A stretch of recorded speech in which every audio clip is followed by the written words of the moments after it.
Happy late Sunday night to everyone. We are on the eve of NFL free agency. We got some quarterback news to talk about, so let's go ahead and get into it. Tom Brady unretired.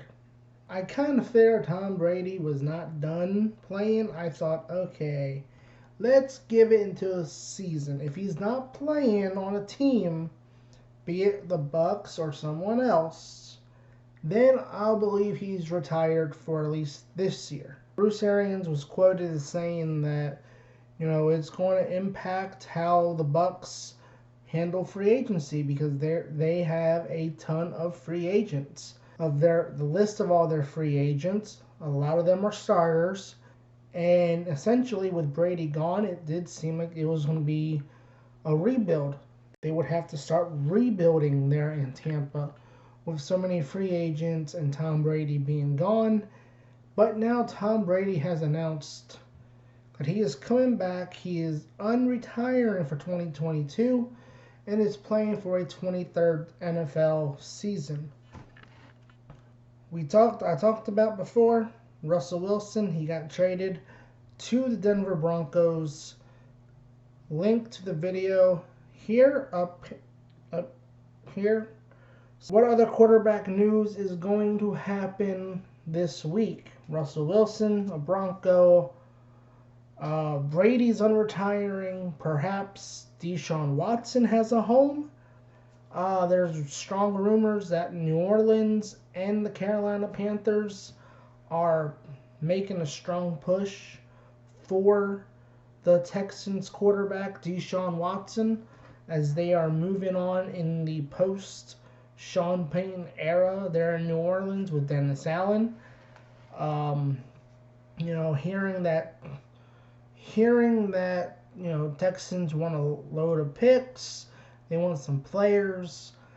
So we'll see if a team is willing to give that up for his services, given that now he is not going to be facing any criminal charges. And I know there's a lot of people that are going to say, well, what about the 22 civil lawsuits? Those can take a while. So he'd probably not be playing football for the rest of his life by the time those got finished. So I think the NFL is more so, or at least the teams that were interested in bringing him in were more so interested in making sure that he was not going to face any criminal charges. I think that was the big thing. So Deshaun Watson will be playing in 2022, but the question is where. He has a no trade clause. Will he waive it for Carolina? Where I don't know where they're going to get the draft picks from. Is he going to really want to go to Carolina with Matt Rule probably being in the final year? Matt Rule has to probably be one of the number one coach or close to it of being on the hot seat entering this season. And I feel like, to me, he might be gone after this year. So I don't know if Deshaun wants to will waive his no trade clause for Carolina and then have to deal with a new head coach. With the Saints there, they hired Dennis Allen to try to keep some kind of continuity there in New Orleans post Sean Payton. And so that could help there. And also, it seems with Michael Thomas returning, you got Alvin Kamara. That is a good situation there for Watson to go to in New Orleans. I truly think that might be the case. Watson may end up I think that may be ultimately where he goes. That gets him out of the AFC. Texans don't have to worry about him. He's in the NFC now. And when you look at the NFC, yes, before Brady came back and announced his unretirement, the NFC was looking pretty weak. With Green Bay, San Francisco, probably being your top, Green Bay, San Fran, and the Rams being your top three contenders there in the NFC. where the Saints last year, they swept the Bucks last year, including that impressive 9-0 shutout against the Bucks last year. Now they're going to potentially get a elite quarterback in Deshaun Watson. So that is going to be something to watch this week. Speaking of the NFC, the Minnesota Vikings, on the eve of free agency, the legal tampering period, they are sticking with Kirk Cousins.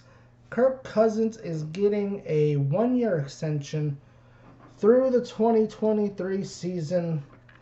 The Vikings gave Kirk Cousins a 1-year, fully guaranteed $35 million extension.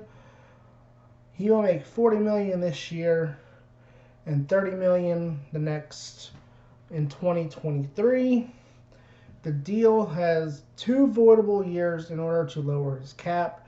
The NFL teams are now getting creative with these void years in order to spread the cap out, lower the cap hit for some players in order to create some cap space.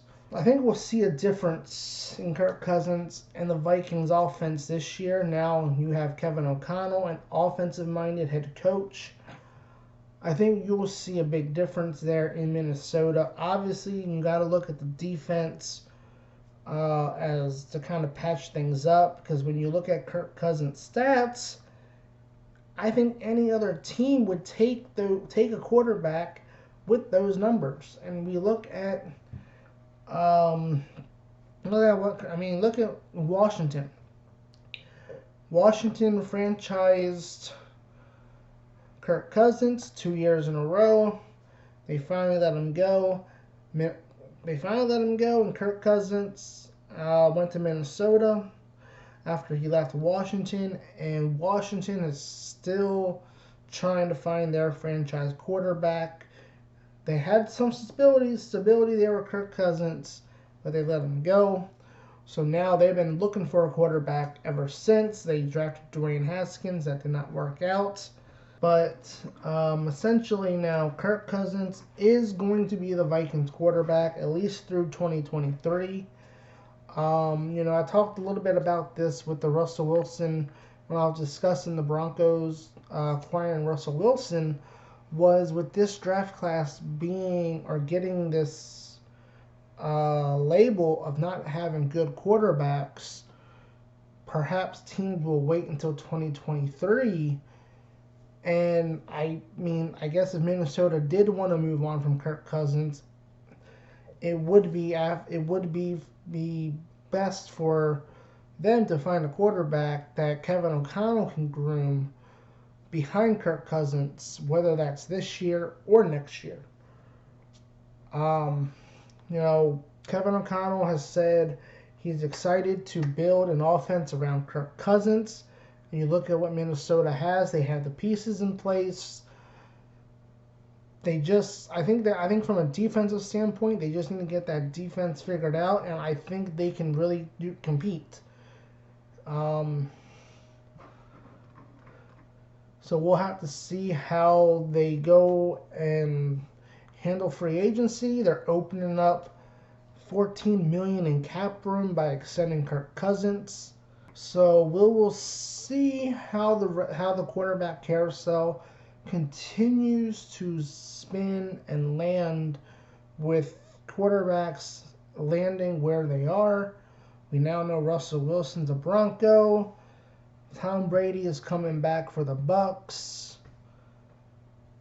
Kirk Cousins is a Viking after his extension. And potentially Deshaun Watson may be a New Orleans Saint. Perhaps, like I said, what team will he waive his no trade clause for? And one last bit, Khalil Mack got traded to the LA Chargers for a 2nd rounder and a 6th round pick. As the Bears they released Eddie Goldman. They seem to be moving on from players from the previous regime, and the Bears are rebuilding. They seem to be in a rebuild, which we'll see. It's going to be interesting to watch how they build around Justin Fields.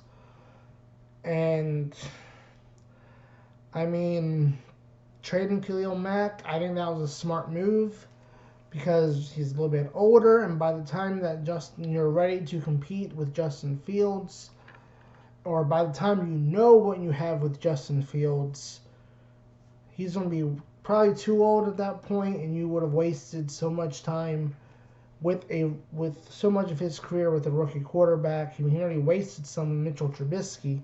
So now he gets to go to the Chargers, who seem to be all in on taking advantage of Justin Herbert being on his rookie contract. There are reports that they could be in on Patriots cornerback J.C. Jackson as they look to secure that secondary up. They play Patrick Mahomes twice a year. Now they got to play Russell Wilson, Derek Carr twice a year. So locking up that secondary to defend the pass is going to be huge to win the AFC West. And the Chargers seem to be going all out in order to try to compete and catch the Chiefs. So as the rest of the free agency period begins to take shape, what all will happen this week? So make sure you subscribe to the channel, as I will be here all week with the latest in free agency news as it happens. I will recap the first week of free agency and how the 2022 season begins to shape up. We don't know, but we do know Tom Brady is coming back for a 23rd season. Kirk Cousins is a Viking. And as for everyone else, we'll find out. We'll start to find out tomorrow. I've been your host, Money Mike. And I'll be back with more free agency news all this week, right here on this channel.